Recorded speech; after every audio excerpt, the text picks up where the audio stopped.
Alors aujourd'hui, j'ai envie de vous parler de plusieurs choses à la fois. Plusieurs choses. Et j'espère que chaque thème abordé bénira quelqu'un. Mais je suis sûre que ça bénira quelqu'un parce que je vais sur la base que la parole de Dieu, on en a toujours besoin.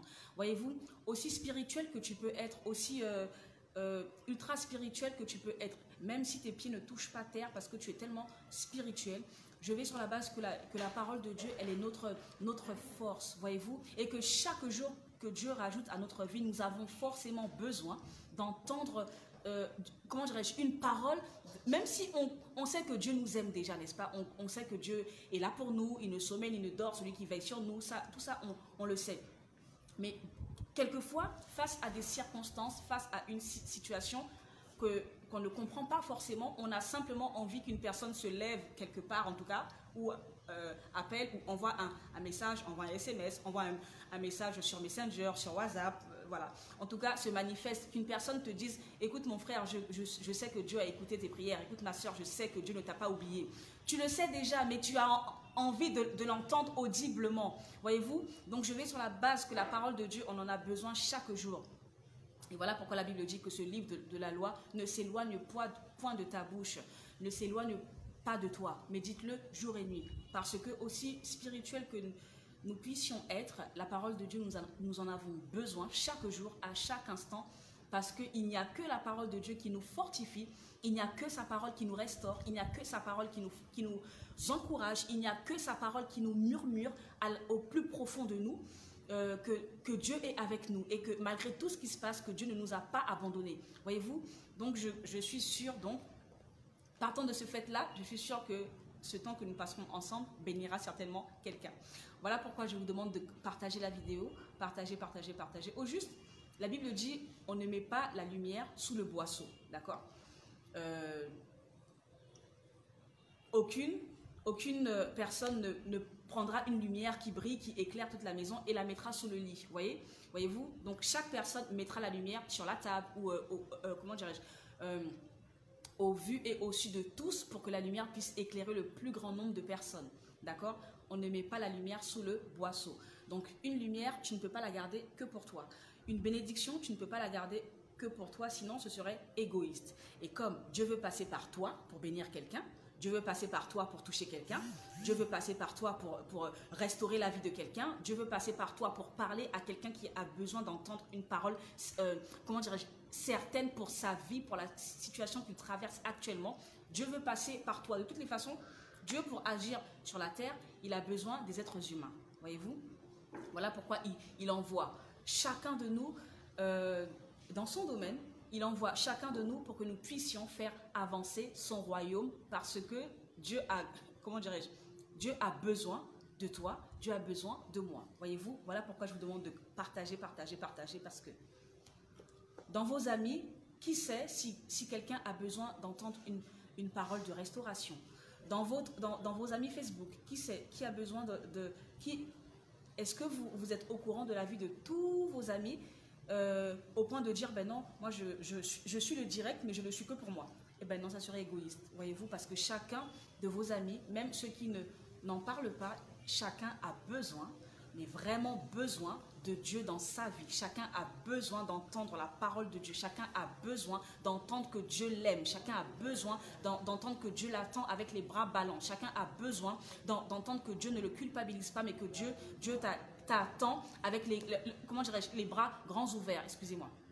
Avec les bras grands ouverts, il est prêt à te pardonner, il est prêt à te restaurer, à te fortifier, à t'encourager, à t'élever alors que tu as trébuché. Il est prêt à ressusciter, donner vie à ce qui était mort en toi. Voyez-vous, Dieu est prêt à tout parce que la Bible dit qu'il est venu donner la vie, pas comme le monde la donne, mais qu'il est venu donner la vie en abondance. Voyez-vous, lorsque Dieu donne, ça abonde.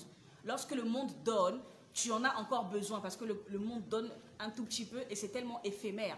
Mais ce que Dieu donne, c'est comme une source d'eau vive qui ne finit jamais, une source d'eau vive qui ne tarit jamais, une source d'eau vive, tu ne te rassasies pas, chaque jour tu es plein, chaque jour tu es plein, chaque jour, et cette source n'est jamais finie parce que Dieu est infini, voyez-vous? Très bien. Alors aujourd'hui, j'aimerais vous parler de la patience. J'aimerais aborder ce petit thème avec vous, que nous développerons une prochaine fois, mais j'aimerais simplement aborder ce thème dans notre vie quotidienne. Alors, la patience, c'est l'un des fruits du Saint-Esprit, voyez-vous?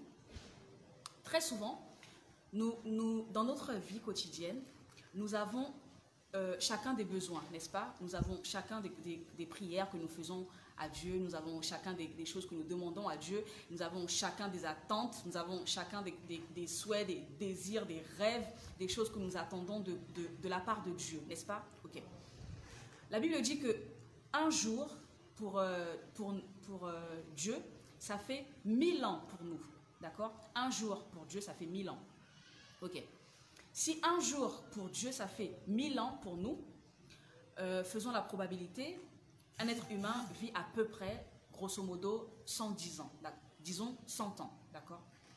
100 ans. Si, comment dirais-je, si un jour pour Dieu, ça fait 1000 ans pour nous, donc imaginez 100 ans pour nous, ce que ça fait pour Dieu. J'ai envie de dire, c'est absolument rien. C'est comme une miette dans l'espace, une miette dans le temps. Voyez-vous? Ok. La Bible dit que Dieu est le maître des temps et des circonstances. Lorsque nous demandons quelque chose à Dieu, nous faisons une prière. Seigneur, accorde-moi cette grâce-là. Seigneur, donne-moi le travail. Seigneur, donne-moi, je veux ce travail-là. Donne-moi. Ok. Seigneur, donne-moi un mari, donne-moi une femme, donne-moi un enfant, donne-moi la promotion au travail, donne-moi la santé, donne-moi ci, donne-moi ça, d'accord. La Bible dit, j'ai un plan merveilleux, d'accord. La première personne qui a un plan de bonheur pour nous, pour chaque être humain, c'est Dieu. Dieu veut le bien de tout le monde. Dieu ne veut pas le malheur de tout un chacun, mais Dieu veut le bien de tout un chacun. Ok. Je demande à Dieu, au moment où je demande, je m'attends. Parce que je demande avec la foi. Donc, je m'attends à recevoir, d'accord? Au moment où je m'attends à recevoir, la Bible dit que Dieu est le maître des temps et des circonstances. Donc, logiquement, ma foi devrait me pousser à patienter à ce que celui qui est le maître des temps et des circonstances décide, valide et ensuite me donne, n'est-ce pas? Donc, moi, mon rôle à moi, c'est de demander et ensuite de patienter, n'est-ce pas? Le rôle de Dieu, c'est d'accueillir la requête qui a déjà été pourvue, mais c'est de voir, comment dirais-je, si le temps et si la réception de la demande est arrivée à son temps parfait, d'accord? Si je suis prête à recevoir ce que je demande, si je remplis toutes les conditions nécessaires à recevoir ce que je demande, donc le rôle de Dieu, c'est d'analyser toutes ces choses-là. Et ensuite, une fois que tout est rempli, à ce moment-là, je reçois, n'est-ce pas? Ok. Malheureusement, nous, en tant qu'enfants de Dieu, nous devenons... alors, on est très souvent, on le dit souvent, Seigneur, tu es le maître des temps et des circonstances, c'est toi qui décides, c'est toi qui as ma vie entre tes mains, c'est toi qui fais ce que tu veux de moi. Ok. Mais j'ai envie d'attirer l'attention de tout un chacun à dire que, voyez-vous, ce que nous disons dans nos prières, ce que nous disons en lisant la parole de Dieu, nous devons pouvoir le vivre dans la vie quotidienne. Ce qui veut dire qu'au moment où je dis « Seigneur, tu es le maître des temps et des circonstances », je dois pouvoir le montrer à Dieu, le démontrer à Dieu en patientant. Ça veut dire que je dois persévérer. « Seigneur, je te demande le travail. Seigneur, je te demande le travail. » Ok, je vais aussi travailler, n'est-ce pas? Mais je ne dois pas sombrer dans les murmures, dans les plaintes pour dire « Oh, moi aussi, ça fait 10 mois, je demande le travail, je dépose les CV, je fais ci, je fais ça, rien ne marche, mais Dieu aussi ne m'écoute pas. J'ai l'impression que je suis toute seule, Dieu m'a oublié, Dieu m'a ci, Dieu m'a ça, Dieu m'a tourné le dos, Dieu ne sait plus que je suis là, peut-être que Dieu m'a oublié, Dieu ne m'aime plus. » Voyez-vous, en fait, on devient, comment dirais-je, c'est comme si c'est nous qui devenons les maîtres des temps et des circonstances. C'est comme si on veut corriger Dieu. C'est comme si on dit à Dieu, mais Dieu, toi, tu n'as pas bien calculé là. Enfin, on voit la réponse là. On voit la réponse de la requête parce que tu n'as pas bien calculé. Là, c'est mon temps là. D'accord? Alors, j'attire votre attention. La patience fait partie du fruit du Saint-Esprit. On n'a pas dit les fruits du Saint-Esprit. On a dit le fruit du Saint-Esprit. D'accord? La même patience que nous demandons aux enfants, La même patience que nous accordons à nous-mêmes, ben, nous devrions en faire plus, davantage, envers Dieu. Pourquoi? Parce que Dieu sait très bien que s'il te donne la voiture aujourd'hui, demain tu risques de faire un accident. Alors, il te faut peut-être acquérir encore quelques caractéristiques, quelques comment dirais-je, quelques compétences avant que Dieu puisse t'accorder cette voiture, avant qu'il puisse t'accorder le budget pour cette voiture. Est-ce que quelqu'un me comprend? Peut-être que si te donne la voiture aujourd'hui, demain tu iras te tuer. Demain, tu iras tuer quelqu'un. Demain, tu te retrouveras en prison parce que tu as commis un délit de fuite ou quelque chose comme ça. Voyez-vous? Au juste, nous n'avons pas le visu sur le lendemain.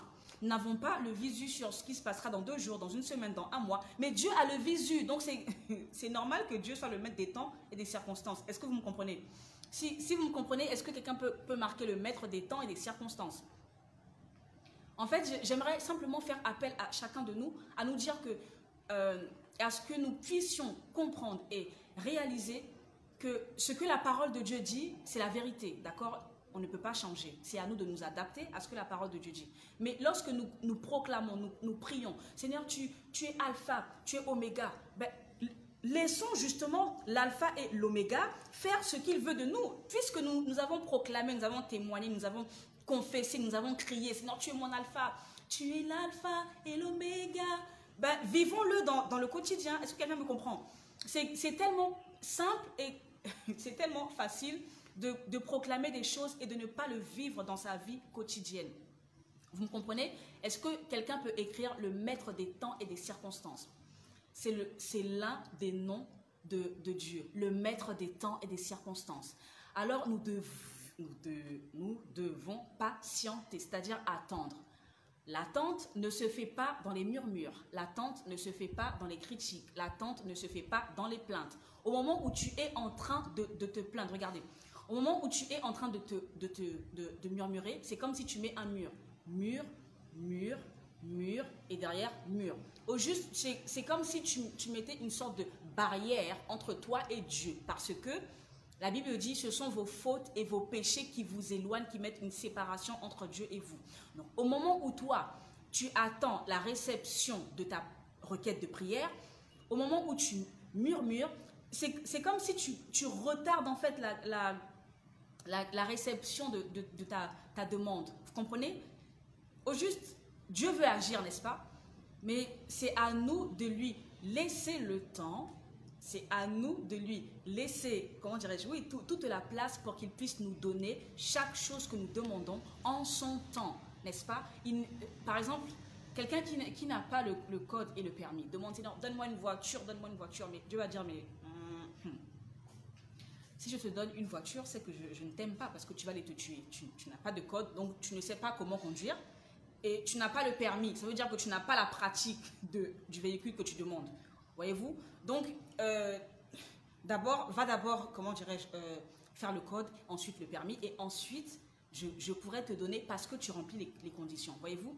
Nous allons prendre l'exemple de Sarah, la femme d'Abraham. Le père de la mère de la multitude, d'accord? La mère des nations. Sarah, Dieu lui a fait une promesse, n'est-ce pas? Que tu enfanteras, tu donneras un fils à mon fils Abraham. Ok. Sarah, la voici en train d'attendre la promesse. La Bible dit, si la promesse tarde, attends-la. Si la promesse tarde, attends patiemment. Parce que ce que Dieu a dit, personne ne peut effacer. Ce que Dieu a parlé, la terre a enregistré, le ciel a enregistré, tous les éléments de la terre ont enregistré. En fait, la voix de Dieu a été imprégnée dans tous les éléments du globe terrestre, dans tous les éléments de l'Atlas. Rien ni personne ne peut dire comment dirais-je, que Dieu n'a pas parlé. Quand Dieu parle, tout le monde est d'accord. Que tu veux pas, tu es d'accord. Parce que ce que Dieu dit, personne ne peut l'effacer. Voyez-vous? Ok. Dieu a dit, tu enfanteras, n'est-ce pas? Le problème, la chose est que Dieu n'a pas dit quand. Parce que c'est lui qui décide à quel moment tu vas enfanter, n'est-ce pas? Ok. Il a dit, tu vas enfanter. Voilà que nous, sur la terre, nous sommes là. Oh Seigneur, le temps passe. Ouh là là, il y a l'horloge biologique. Oh Seigneur Jésus, toi aussi vraiment, tu m'as donné la promesse, mais vraiment, je ne vois pas la promesse venir. Oh Seigneur Jésus. En fait, on se plonge dans des murmures qui retardent de plus en plus l'accomplissement de la promesse. Voyez-vous? Donc, Sarah, elle a attendu. Après, elle a dit, je vois que Dieu, je vois qu'il ne pourra pas... il pourra pas accomplir la promesse et je vois qu'il tarde à venir. Je vois que la promesse ne s'accomplit pas. Je vois que le temps passe, les années passent. 98 ans. Les années passent. Je n'ai rien, je ne vois pas la promesse de Dieu. C'est comme si Dieu m'avait oublié. Dieu avait oublié la promesse qu'il m'avait faite. Donc, voici maintenant comment je peux faire pour moi-même trouver la solution. Voyez-vous, au moment où tu réfléchis déjà à toi-même, trouver une solution pour parer à ce que Dieu t'a dit, tu es déjà sur une pente glissante. Parce que sois-en sûr que la solution que tu vas trouver, ça sera la mauvaise. D'accord? Bon. Elle dit, très bien, bon, il y a une femme, il y a une servante ici, nommée Agar, que je pourrais donner peut-être à mon mari pour pouvoir lui donner un enfant. Voyez-vous, au moment où Dieu a parlé, Dieu ne s'est pas trompé, sauf que Dieu ne te dira pas quand.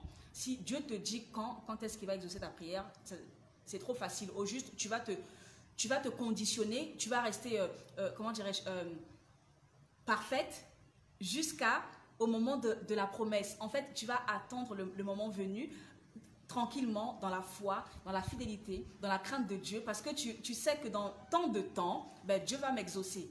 Voyez-vous, ce serait trop simple, trop facile. Donc Dieu dit, je vais t'exaucer, mais tu ne sais pas quand. D'accord?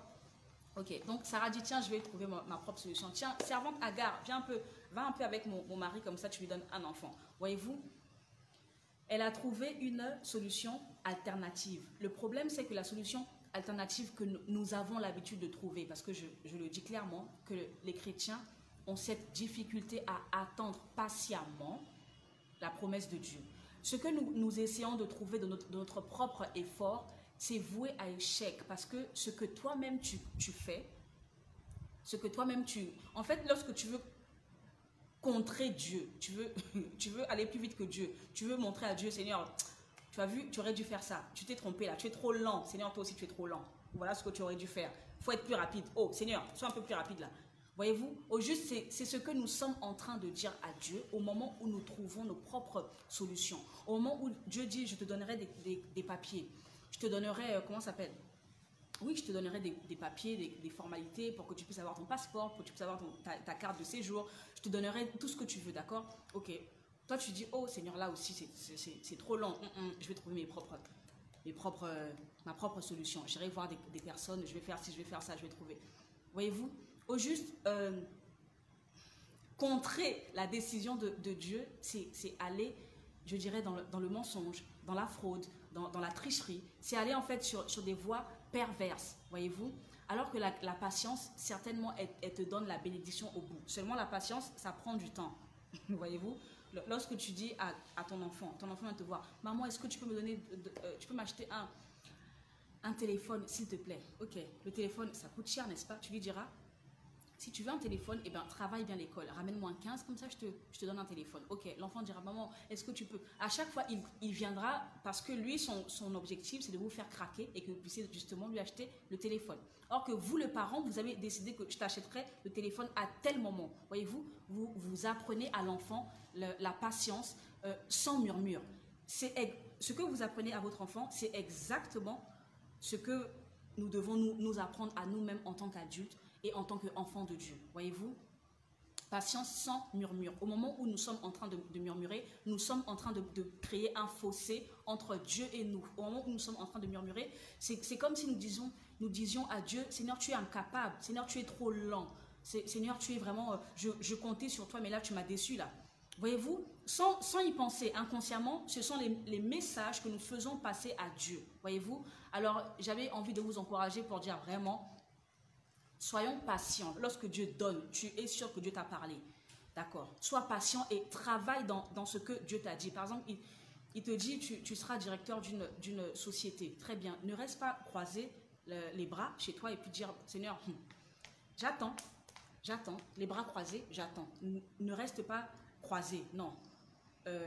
Tu seras directeur, par exemple, dans le bâtiment, directeur d'une entreprise, dans le BTP, d'accord? Tu as la promesse de Dieu, très bien.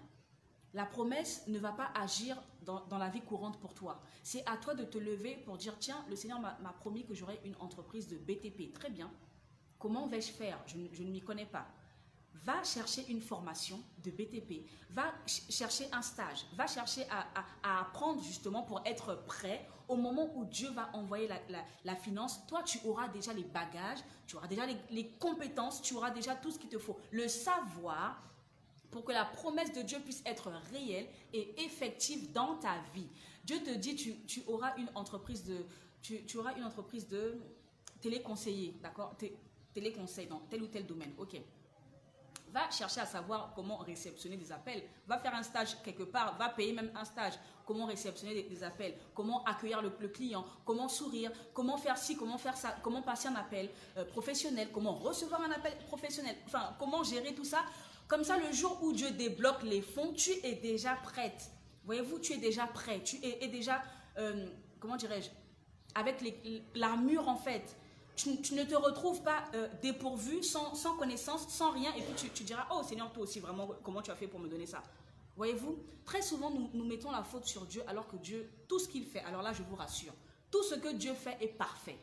S'il y a des défauts, ça ne vient pas de Dieu. S'il y a des erreurs, ça ne vient pas de Dieu. S'il y a des fautes quelque part, des choses qui ne vont pas, ça ne vient pas de Dieu. Ça vient certainement de nous, parce que tout ce que Dieu fait est parfait. D'accord? Il a créé chaque être humain parfaitement. Il a créé la terre parfaitement. Il a créé les oiseaux, le bétail, gros, menu bétail, les eaux, la terre, etc., le ciel. Tout était parfait. C'est nous, êtres humains, qui avons tout détérioré. D'accord? Que ce soit au niveau des êtres humains, au niveau de la terre, d'accord? Au niveau de comment dirais-je, du gaz à effet de serre ou de l'écologie. Au niveau de tout, en tout cas, c'est l'être humain d'accord, qui fait les choses pas très bien. Mais Dieu crée les choses parfaitement. Lorsqu'il te donne quelque chose, la chose est parfaite. Lorsqu'il te donne quelque chose, c'est en son temps, c'est au bon moment, au bon endroit. Maintenant, si quelque chose ne va pas, c'est nous-mêmes en tant qu'enfants de Dieu qui n'avons pas su gérer, qui n'avons pas pu gérer, qui n'avons pas pu maîtriser les choses, et résultat, nous mettons la faute sur Dieu. Maintenant, ce soir, j'ai envie de nous encourager pour dire que tout ce que Dieu fait, c'est parfait. Tout ce que Dieu te donne est parfait. Tout ce que Dieu permet, c'est parfait. D'accord? Il n'y a pas d'erreur.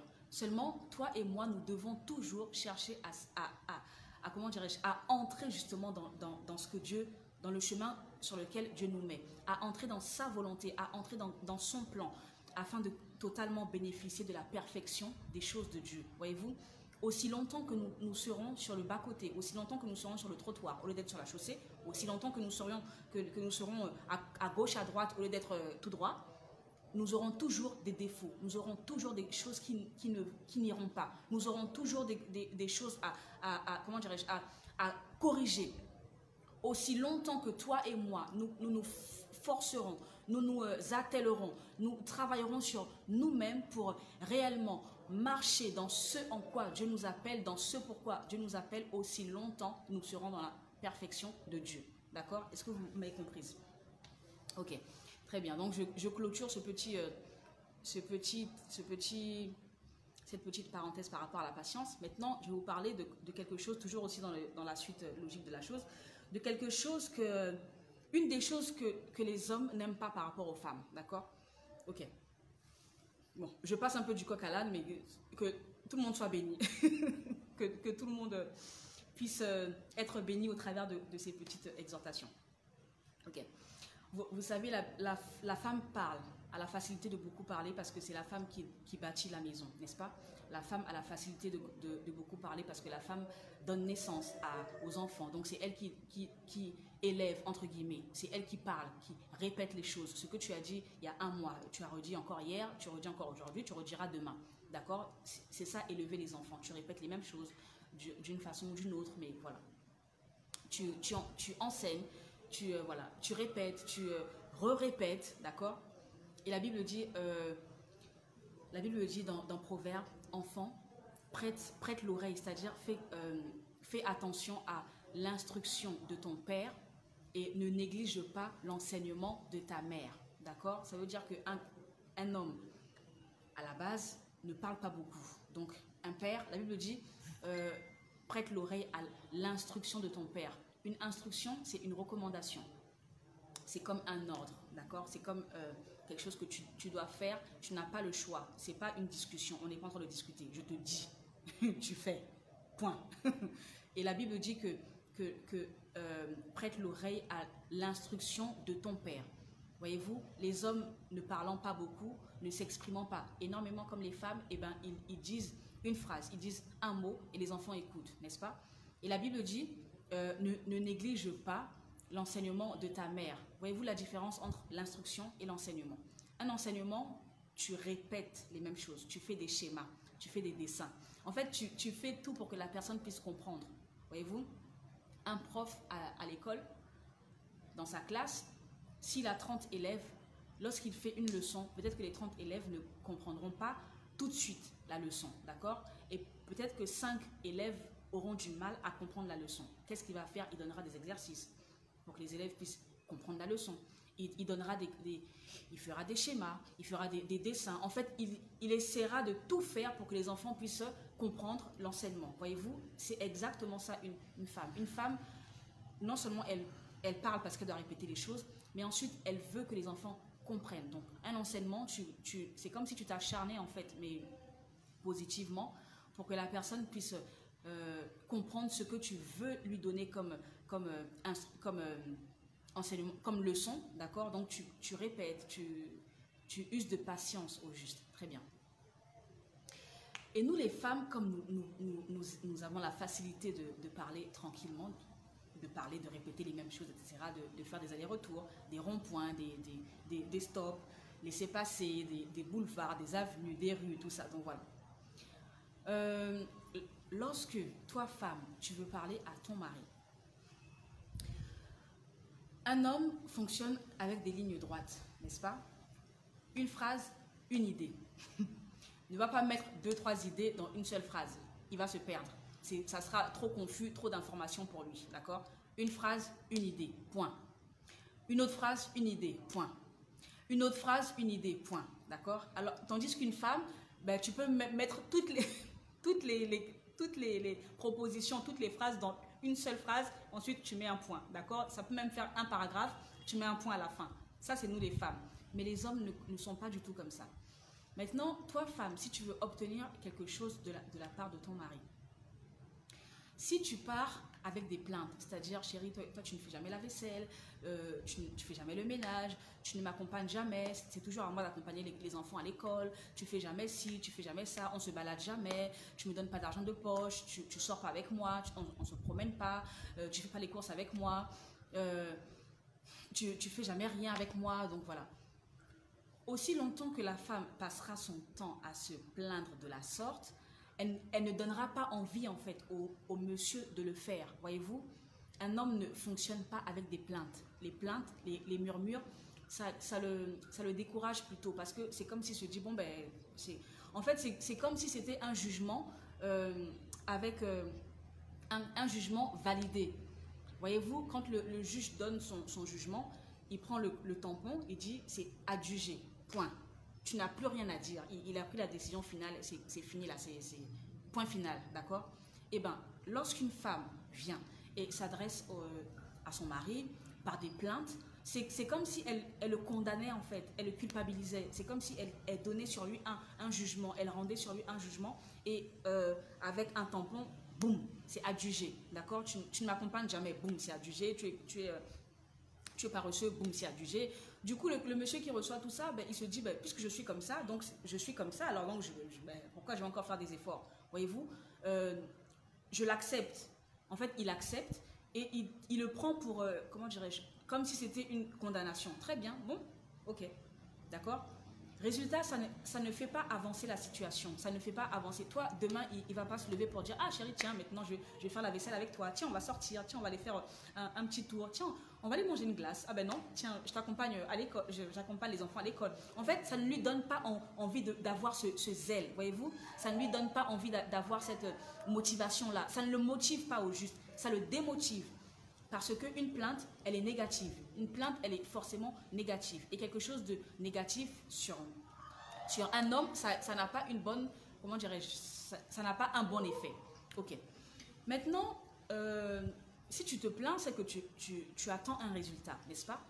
Voici comment tu peux obtenir un résultat de la part de ton mari.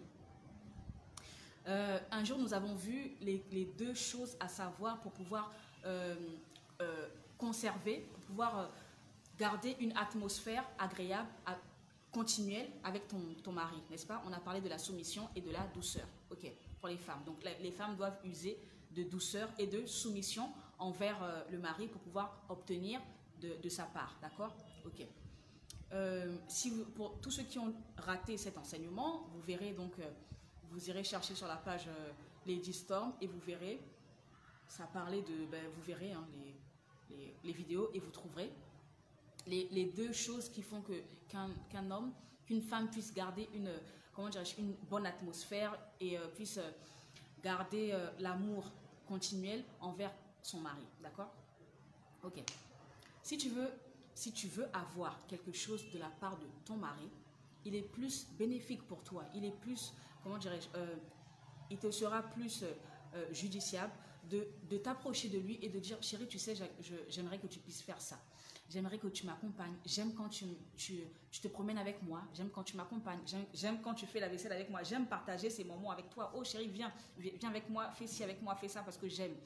Ça me fait du bien et puis j'aime te voir avec moi. J'aime être avec toi. J'aime être à tes côtés. J'aime que tu me souris. J'aime discuter avec toi. Voilà. Voyez-vous, tu obtiendras plus de résultats de cette manière-là que de dire tu fais jamais ça avec moi. Tu fais pas ci, tu es comme ci, tu es comme ça. Voyez-vous? Est-ce qu'il y a une femme qui me suit ce soir et qui peut dire Amen? Est-ce qu'il y a une femme qui m'écoute, qui me suit, qui peut écrire Amen? Est-ce qu'il y a quelqu'un qui me suit ce soir et qui peut écrire Amen à ce que je suis en train de dire? Donc voilà. En tout cas, j'exhorte toutes mes sœurs, toutes mes sœurs, les femmes vertueuses, d'accord, à suivre ce que je suis en train de vous dire. Si tu veux obtenir de ton mari, je ne sais pas, si tu veux qu'il t'aide à repasser les vêtements, par exemple, je dis, chérie, vraiment, j'aimerais que tu puisses m'aider à repasser les vêtements, tu me seras vraiment d'un grand secours. J'aime vraiment passer du temps avec toi, j'aime être avec toi, j'aime quand tu m'aides, j'aime faire ça avec toi, j'aime faire cette activité avec toi. Ça nous fait passer du temps ensemble et ça nous fait être complices, ça nous fait rigoler ensemble, ça nous fait, voilà. Voyez-vous, je vous promets, je vous mets au défi d'essayer et d'avoir des résultats et ensuite vous me direz. Ensuite, vous m'écrirez pour me dire, Lady Storm, tu avais raison, n'est-ce pas? En tout cas, allez-y, essayez. N'essayez pas un jour et puis demain vous plaignez encore. Non, non, essayez. Si ça ne marche pas, réessayez. Ça ne remarche pas, réessayez jusqu'à ce que ça marche et vous pourrez dire oui, c'est vrai que. Au juste, un homme n'est pas compliqué, mais pas du tout. Si je peux le dire ainsi. Un homme n'est pas du tout compliqué. Il faut juste avoir, c'est comme des clés en fait. C'est comme des clés qui ouvrent les portes, d'accord? Si tu sais exactement comment parler, honnêtement parlant, avec la douceur, tu peux tout obtenir. C'est comme si son cœur était ouvert. C'est comme si ça, voilà, il s'ouvre, il se livre en fait à toi. Tout ce que tu peux lui demander parce qu'il est content, il est honoré, il est respecté. Du coup, il te donne, il est déjà à sa place. Donc, tu l'as déjà positionné à sa place. Donc, tout ce que tu demandes, il a plaisir à te donner. Voyez-vous? Au juste, c'est comme si, parce que la Bible dit que c'est la femme sage qui bâtit, c'est la femme sage qui parle, c'est la femme sage qui fait, c'est la femme sage qui construit au juste le foyer, c'est la femme sage qui construit la maison, c'est la femme sage qui construit la famille, l'éducation, qui apporte ce qu'elle est dans la vie de l'homme, qui apporte ce qu'elle est dans la vie de ses enfants. Au juste, toute la maison tourne autour d'une seule personne nommée la femme. Cette même femme, Dieu a dit que homme, si tu l'as trouvée, c'est que c'est elle ton bonheur. Voyez-vous? Donc, autour d'une seule personne, il se passe beaucoup de choses. Voilà pourquoi je ne cesserai de vous donner des conseils à vous les femmes, parce que la Bible dit que la femme sage, la femme sage, la femme sage. Voyez-vous? Et la sagesse, c'est dans tous ces domaines-là. Donc voilà, si tu veux obtenir quelque chose de la part de ton mari, ne va pas à l'affront. Il est inutile, mais vraiment, c'est comme si tu multiplies 0 fois 0 est égal à 0. Il est inutile d'aller à l'affront avec un homme, tu vas perdre. Il est inutile d'aller au combat, voyez-vous. Il vaut mieux que toi, tu puisses rebrousser chemin et que tu réfléchisses à comment revenir en paix. Voyez-vous, avec la paix, tu obtiens. Avec la guerre, tu crées l'éloignement. D'accord? Alors qu'avec la paix, tu crées le rapprochement. D'accord? Ok. Donc voilà. Usez de patience, usez de bonté, usez de douceur pour faire passer les messages à votre mari. Voilà, chérie, voilà, j'aimerais que tu me... Au juste, des fois, voilà. La vie de couple, ce n'est pas que tu as forcément envie de le dire. Parce que la vie de couple, ce n'est pas que pour toi. Tu ne te maries pas à toi-même. Tu te maries avec une personne. D'accord? Et il faudrait pouvoir toucher le cœur de cette personne positivement. Il faudrait pouvoir faire plaisir à cette personne. La vie de couple, ce n'est pas... tu vas voir de quel bois je me chauffe. Tu vas voir qui je suis. Tu me cherches, tu me trouves. Tu ne me parles pas comme ça. Ce n'est pas ça la vie de couple. Ce n'est pas... Je veux te montrer qui je suis.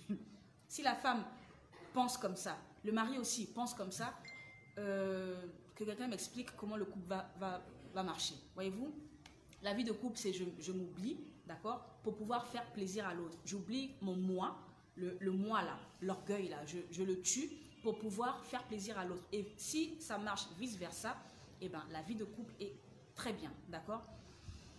Donc, ce n'est pas forcément que tu as envie de dire « Oh chérie, tu es très beau aujourd'hui, chérie, vraiment, voilà, je compte sur toi, comment dirais-je, je sais que tu vas bien garder les enfants, je sais que tu vas faire la vaisselle, je sais que tu pourras me ramener ma chemise qui est au pressing, je sais que tu vas faire ci, faire ça. » Ce n'est pas que tu as forcément envie de le dire, ce n'est même pas que, c'est pas que tu as forcément envie de prononcer ces phrases-là, d'accord? Mais, comme j'expliquais, la vie de couple, ce n'est pas toi. C'est que l'autre a besoin de ces phrases-là venant de toi. L'autre a besoin de t'entendre le lui dire. L'autre a besoin de ça venant de toi. L'autre comment dirais-je, c'est comme si tu l'encourageais, d'accord? Puisque tu l'encourages, donc forcément, il fera ce que toi tu dis, d'accord? Chaque être humain a envie, a besoin d'encouragement.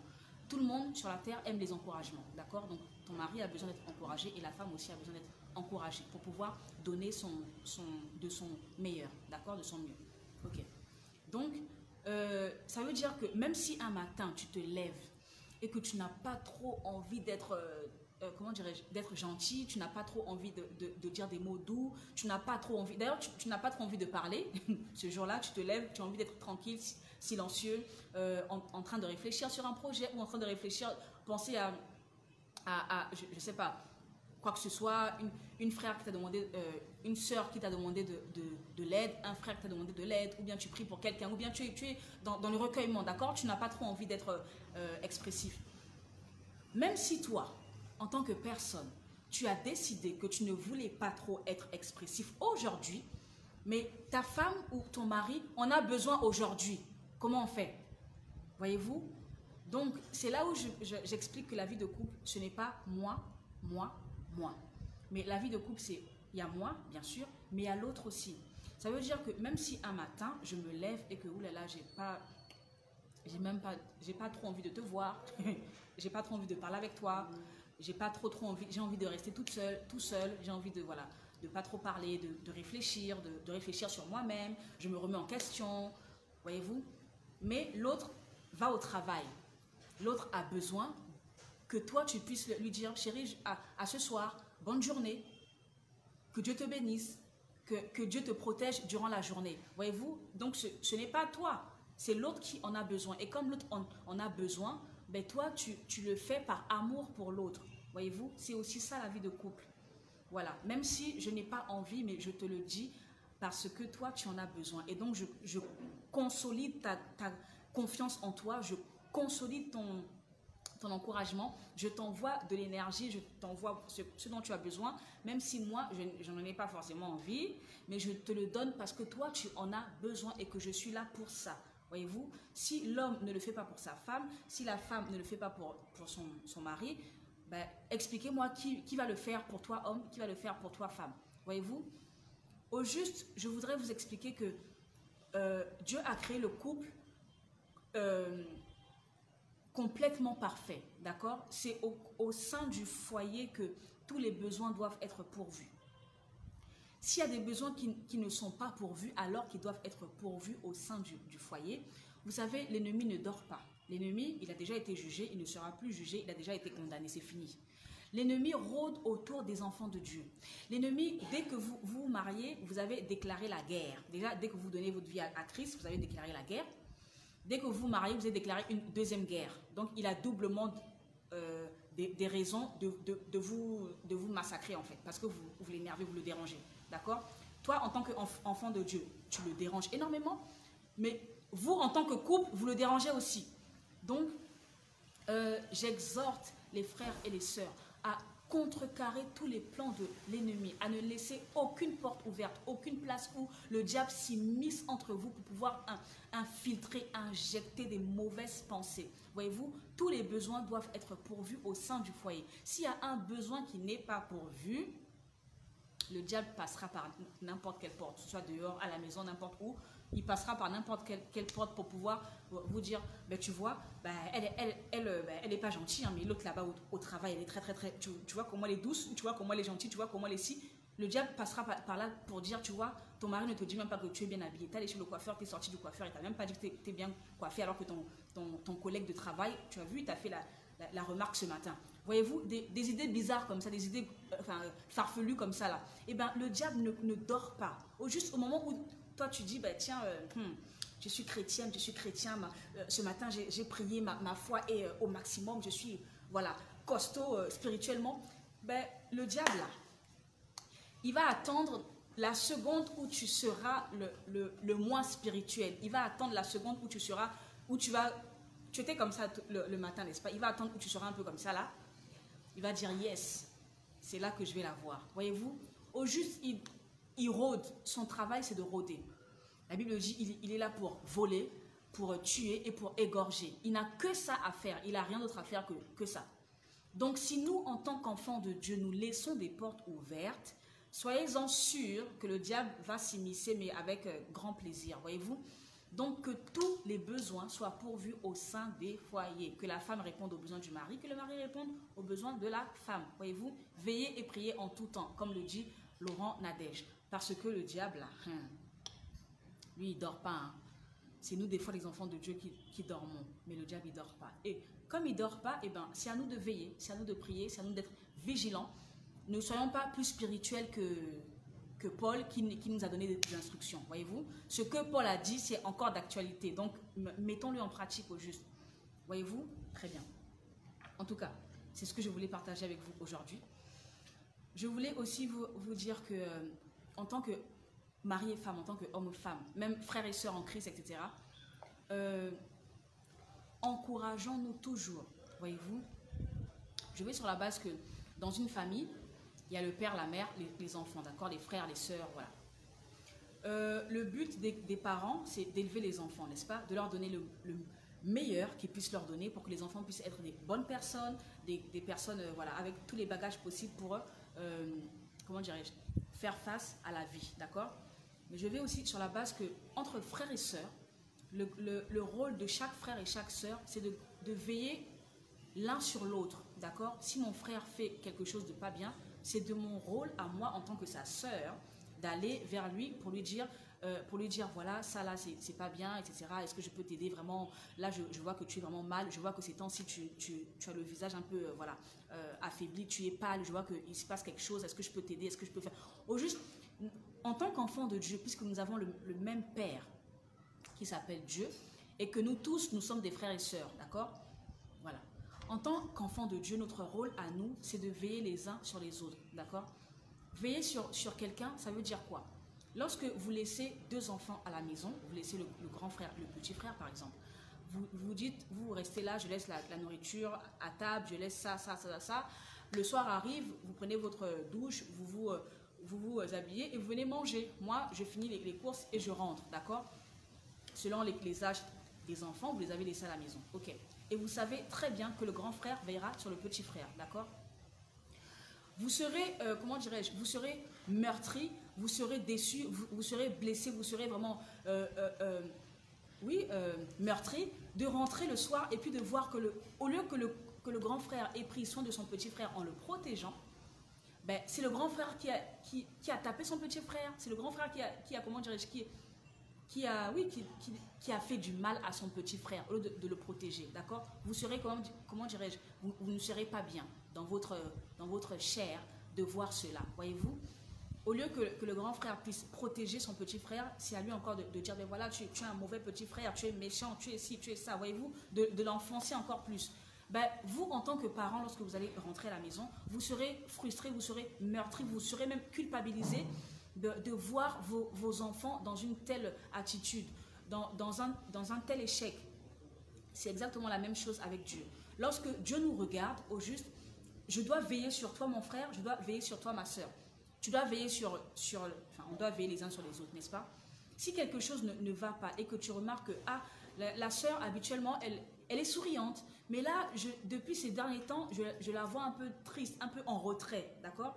Ah, le frère, habituellement, il arrive, il a la pêche, voilà, il est bien avec tout le monde, il sourit avec tout le monde, il jump, il saute, voilà.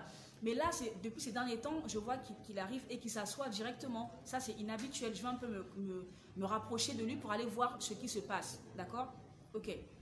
La démarche, c'est de te porter secours, de t'aider. Parce que c'est mon rôle en tant qu'enfant de Dieu. C'est ton rôle en tant qu'enfant de Dieu. D'accord? Ok. Jusqu'à là, tout va bien. Je vais sur la base que, à partir du moment où je viens à toi, c'est pour t'aider. Ce n'est pas pour t'espionner. Ce n'est pas pour soutirer des informations et puis après aller te critiquer, voyez-vous. Ce n'est pas pour t'enfoncer encore plus, voyez-vous. Ce n'est pas pour te faire encore plus de mal que tu n'es déjà dans une mauvaise situation. Ce n'est pas pour te dénigrer encore plus que tu ne l'es déjà. Ce n'est pas pour te juger encore plus que tu ne l'es déjà, voyez-vous. Donc, au juste, chaque enfant de Dieu a une responsabilité sur son frère et sur sa sœur. Donc, si quelque chose ne va pas, c'est à nous, en tant qu'enfants de Dieu, de nous entraider. Et c'est comme ça que Dieu verra que mes enfants sur la terre, ben, ils sont solidaires, ils sont dans l'amour. Et d'ailleurs, la Bible dit, c'est comme ça que le monde verra que vous vous aimez. Voyez-vous? Mais si je viens à toi avec sourire, mon frère, alors dis-moi ce qui se passe. Et le frère te livre toute sa vie. Le frère te dit, ah oui, ça va pas vraiment là. Habituellement, je suis bien, je viens avec la pêche et tout, mais là, vraiment, ma femme me fait des misères, ma femme ne va pas bien, elle me fait ci, elle me fait ça, elle me dit de sortir de la maison. D'ailleurs, elle a mis mes affaires dehors, elle me fait plus à manger, donc quand j'arrive, je suis obligée de me faire à manger tout seul. Ma femme est comme ci, ma femme est comme ça. Normalement, en tant qu'enfant de Dieu, je dois pouvoir dire, oh mon frère, vraiment, qu'est-ce que je peux faire pour toi? Voilà, j'essaie de conseiller, j'essaie aussi de conseiller la femme aussi, parce que c'est une sœur en Christ aussi, etc. Ok. Ça, c'est ce qui est normal, ce que Dieu veut, ce que nous devons faire, n'est-ce pas? Et j'attire votre attention sur l'état des lieux de la communauté chrétienne, d'accord? Nous nous approchons les uns des autres, mais au juste, par derrière, on entend. Au juste, lorsque l'autre s'est confié à toi, la première intention était la bonne, n'est-ce pas? C'était d'aider, de secourir, de porter, voilà, secours, etc. Ok, jusqu'à là, tout allait bien. Le problème, c'est que tout juste après, quand demain, vous allez vous disputer, par exemple, ou vous allez plus vous entendre, ben, je serais, comment dirais-je, en faute vis-à-vis de Dieu si j'allais divulguer ce que tu m'as confié la dernière fois que je suis venue vers toi. Voyez-vous, en tant qu'enfant de Dieu, nous devons garder, conserver, quel que soit ce que nous devenons demain, n'est-ce pas? Hier, j'étais là pour toi, je t'ai secouru, j'étais là voilà, dans les moments difficiles. Demain, quoi qu'il arrive, même si demain tu vas me critiquer ou tu vas voilà, comment dirais-je, propager mon nom dans tout le pays, mon rôle à moi en tant qu'enfant de Dieu, c'est de conserver ce que toi tu m'as confié. Pour aucune excuse, je dirais, ben toi là, je connais ta vie, c'est pas toi qui es venu pleurer comment dirais-je, sur mon épaule, tu m'as raconté que ta femme faisait ci, que ton mari faisait ça. Voyez-vous, c'est inacceptable et ce n'est pas normal au sein des enfants de Dieu. Ce n'est pas, au juste, ce n'est pas notre rôle en tant qu'enfant de Dieu d'agir de la sorte. Quel que soit ce qui se passe avec quelqu'un, ce n'est pas que demain, maintenant que vous ne vous entendez plus, maintenant c'est à toi de dire, mais c'est moi qui l'ai aidé, c'est moi qui l'ai trouvé du boulot. D'ailleurs, comment dirais-je, les chaussures qu'il a là, c'est moi qui lui ai donné ça. Le pantalon qu'il porte là, c'est mon pantalon là que je lui ai donné. Voilà, je lui ai trouvé du travail. J'étais là pour lui. Quand ça allait pas, je l'ai réconcilié avec sa femme. J'ai réconcilié avec son mari. J'étais là, j'ai fait ci. Au juste, tu commences à lister tout ce que tu as fait de bien pour la personne. Vous savez ce que la Bible dit par rapport à ça? La Bible dit, ils ont déjà leur récompense sur la terre. Voyez-vous? Donc, laisse Dieu faire, peu importe. La Bible dit qu'aucun bienfait n'est perdu. Sache que tout ce que tu fais, heureusement d'ailleurs, tout ce que tu fais, Dieu note parfaitement tout ce que tu fais. Il n'y a rien que tu ne fasses de bien sur la terre que Dieu oublie. Même si les êtres humains oublient, c'est pas grave. Du moment que Dieu a noté dans ton livre de vie, c'est le plus important. Le jour où tu vas au ciel, Dieu te sortira les actes de Marie, Dieu sortira les actes de Claudette, Dieu sortira les actes d'Olivier, Dieu sortira les actes d'Hermine, ou juste Dieu sortira tous tes actes. Donc ne vous inquiétez de rien. Si demain, les gens te critiquent, les gens racontent du n'importe quoi sur toi, toi, continue à faire le bien. Voyez-vous, ce n'est pas que demain tu retournes toi aussi ta veste pour dire « Ah, tu m'as critiqué, moi aussi je vais te critiquer ». Ne rentrons pas dans cette cour-là, voyez-vous, ne rentrons pas dans ce jeu-là. Laissons ça pour ceux du monde. Mais nous, en tant qu'enfants de Dieu, soyons des personnes qui faisons la joie de notre Père. Je vais sur la base que chaque frère et sœur doit avoir un regard favorable sur son frère, un regard favorable sur sa sœur. Tu dois veiller sur ton frère, tu dois veiller sur ta sœur. Parce que les parents, comptent sur nous en tant qu'enfants. Voyez-vous, donc Dieu notre Père compte sur chacun de nous en tant que ses enfants. Voyez-vous? Donc, j'aimerais vraiment encourager chaque enfant de Dieu à ne pas... La Bible dit, c'est Paul qui le dit, ne vous conformez pas au siècle présent. Voyez-vous? Ne nous conformons pas au siècle présent qui consiste à dénigrer les gens. Aujourd'hui, vous êtes meilleurs amis, meilleurs potes. Demain, vous ne vous entendez plus. Et ben, c'est toi maintenant qui vas propager les secrets de l'autre. L'autre aussi, toi maintenant qui va propager les secrets de l'autre. Ce n'est pas bon. Ne fonctionnons pas comme ça parce que Dieu ne sera pas fier de nous et Dieu n'est pas dans ce genre de choses. D'accord? Donc, recherchons à ce que Dieu soit fier de nous. Et une dernière chose, tout ce que vous faites devant les gens, derrière les gens, tout ce que vous faites comme bienfait, c'est noté dans votre livre de vie. Donc, en tout cas, continuons à faire du bien, mais vraiment décuplons le bien, faisons le bien, mais puissance 10, faisons le bien parce que c'est noté, Dieu note. Au juste, lorsque tu fais du bien, tu augmentes ta banque céleste. Qui est gagnant, honnêtement? C'est toi-même. Voyez-vous, à chaque bien que tu fais, ta banque céleste s'augmente. Honnêtement, qui est gagnant? Ton compte céleste s'augmente. Honnêtement, moi, en tout cas, les distants, moi, je veux faire du bien toute ma vie parce que je veux que lorsque je me présente devant Dieu, je veux voir mon compte, ce que je n'ai pas sur terre là. Je veux voir au ciel, que Dieu me montre mon compte. Voilà tout le bien que tu as fait. Et moi, je veux être impressionné par tout ce que Dieu a noté me concernant. Et j'espère que vous aussi, vous êtes dans la même comment dirais-je, dynamique, dans la même pensée que moi. En tout cas, faisons tout parce que Dieu voit tout et Dieu nous connaît mieux que personne. Voyez-vous? Donc, faisons la joie de notre Père. Veillons les uns sur les autres. Femmes, soyons des femmes soumises, des femmes douces, des femmes qui ne se plaignent pas, parce que les plaintes ne font que creuser un fossé entre Dieu et nous. Mais soyons des femmes qui impactons la vie de notre mari. D'accord? Soyons des femmes qui impactons la vie de notre mari, des femmes qui... Comment dirais-je? Au juste l'homme même, quand il te regarde, il dit Seigneur, heureusement que c'est moi qui ai cette femme-là. Heureusement que tu m'as donné cette femme-là. Au juste, il faut que l'homme lui-même sache qui tu es. Que l'homme lui-même, quand il est tout seul avec lui-même, là, quand il se retrouve tout seul, que lui-même qu'il puisse dire Seigneur, merci, parce que c'est moi qui ai cette femme. Ce n'est pas un autre qui a cette femme-là. Voyez-vous? Voilà. Soyons des femmes de valeur. Voilà, c'était Lady Storm. J'espère que vous avez été bénis, bénis, bénis, bénis, bénis. La parole de Dieu ne change pas, la parole de Dieu reste la même, la parole de Dieu est souveraine, quoi qu'il arrive dans notre vie, nous pouvons changer, nous pouvons, comment dirais-je, régresser, nous pouvons nous améliorer, nous pouvons changer de vêtements, de couleur de cheveux, couleur des yeux, couleur de bouche, tout ça, etc. Mais Dieu ne change pas, Dieu ne change jamais, il est, comment dirais-je, inchangeable, il ne change pas, il ne varie de rien, voyez-vous. Donc, faisons la joie de notre Père. C'était Lady Storm. Partagez la vidéo, partagez et soyez bénis en cette belle soirée que le Seigneur nous donne de passer. Passez une très belle soirée dans la présence de Dieu. Rendez-vous, donc nous sommes mardi, rendez-vous jeudi à 21h heure de la Réunion et 18h heure de Paris pour un autre temps de partage que nous allons passer ensemble. Déjà, d'ores et déjà, partagez déjà, écrivez déjà sur Facebook à vos amis, invitez-les déjà que jeudi à 21h heure de la Réunion, 18h heure de Paris, que vos amis doivent se connecter au juste, comment dirais-je, propager, au juste, faites avancer le royaume de Dieu, au juste, aidez vos amis également, parce que c'est comme je disais, la parole de Dieu fait toujours du bien. Donc, aidez vos amis Facebook, aidez vos proches, aidez tout le monde.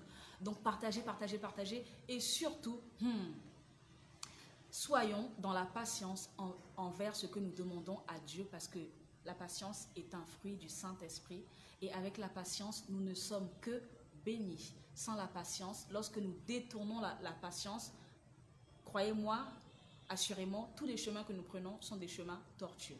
D'accord? Jésus-Christ est Seigneur.